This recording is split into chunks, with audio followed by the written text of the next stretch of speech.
Ang susunod na programa ay rated PG. Patnubay at gabay ng magulang ay kailangan sa mga batang manonood.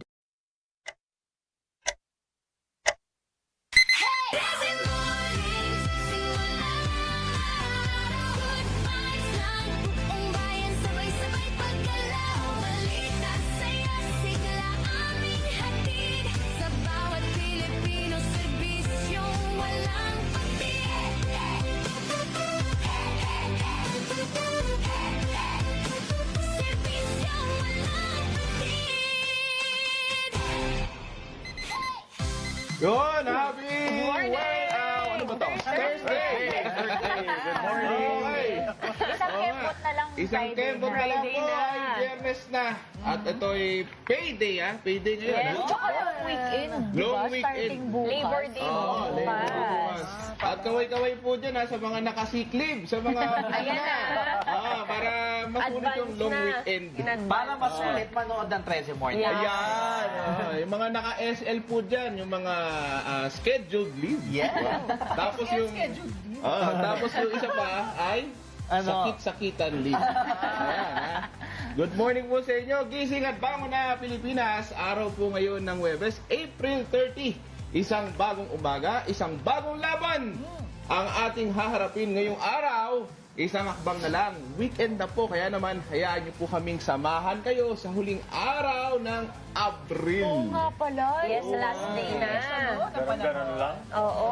Ay. At dahil last day of April na ha, Ano? gumalaw, kumilos, laban lang, 13 Nation mula sa balitang kailangan mong malaman at sa mga kwentong magbibigay inspirasyon hanggang sa mga usapan ng pagkakakitaan. Ayan, kompleto po tayo riyan. Kaya naman ugaliin ang pagtutok sa ating masayang umagarkadahan. Opo, kaya sa lahat po ng papasok, nasa biyahe o naghahanda para sa lubungin ng panibagong araw na ito.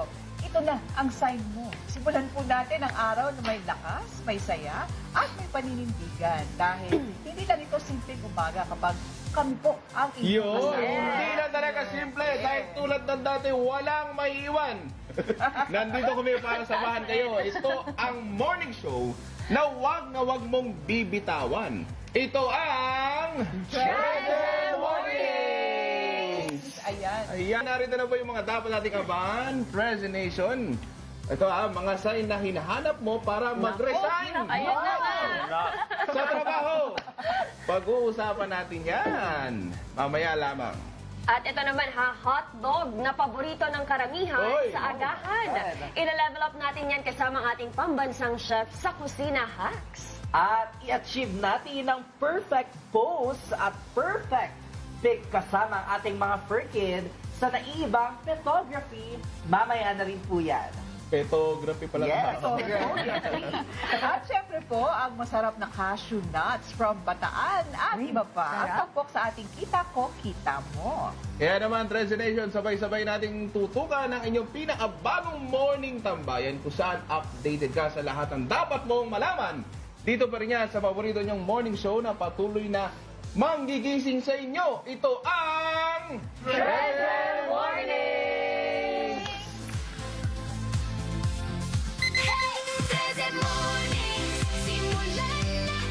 Namang summer, hindi naman magpapakabog ang fur baby sa kanilang beach outfit. Cuteness overload pa sila sa kanilang summer theme photography. Si Fur Mom and Dad ay naka-beach outfit ready na. Siyempre si Bantay, hindi rin magpapahuli sa kanilang OOTD. Gaya na lamang ng mga fur baby na ito na wearing beach outfit, nakapolo, glasses and hats. Kompleto talaga para dama ang beach vibe. Sinong mag-aakala na sa dami ng photography studio sa Pilipinas, welcome na rin ang ating mga fur babies. Katulad na lang ni JC na isang photographer and owner ng Frisky Portraits sa Nuvali na hindi nawawala ang beach theme para sa mga fur baby. Ang kanyang technique sa pagkuha ng perfect shots, halimbawa aso. Yung aso, ang trigger niyan, sounds. So, pag nakakarinig siya ng unique sound, napapatigil sila. So, I usually use yung mga squeaky toys na laruan. For cats naman, yung feather toy. Feather toy naman yung ginagamit ko sa kanila. for dogs, kung bawa wala kayong, parang nasanay na sila sa squeaky toy kasi yun yung toy nila sa bahay. You can use your mouth, tapos produce a unique sound. Minsan pag aso, minsan, ganun lang ako. Tapos kung ano-ano, ganun. Ganun. Di ba? Iba-ibang sound. Kasi pag minsan may naririnig silang bago, ay, naku-curious sila. Tapos pag tumigil sila sa harapan mo, dapat ready na yung camera mo mag-picture. Para sa mga fur parents na gustong bigyan ng beach theme ang inyong mga fur baby, may mga packages ng Frisky Portraits na may kasamang tangible items tulad ng frame photos, calendar at photo album. May makikita mo dito makikita mo itong calendar ni Pos. So yung mga pictures ko dito nafi-feature sa mga calendars ni Pos. Yan. So dito mga karamihan sa mga nafi-feature dito sa mga calendar nila na-adapt. So tuwang-tuwa ako pag na-adapt yung mga shelter animals na napicturean namin.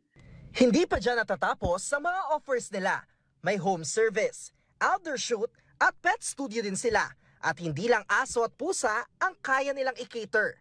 Most household have domestic pets like the dogs and cats. Yun yung madalas kong picturean. Pero I can also do, may mga pets din kasing rabbits, di ba? Rabbits, turtles, mga reptiles, tapos birds, yon. So nakakapag-picture din ako ng mga ganong klaseng hayop. Hina-highlight din ang mga greenery at environment. Kaya mas pinipili ng mga customer na mag-outdoor shoot para makapag-play ang pets at hindi ma-stress.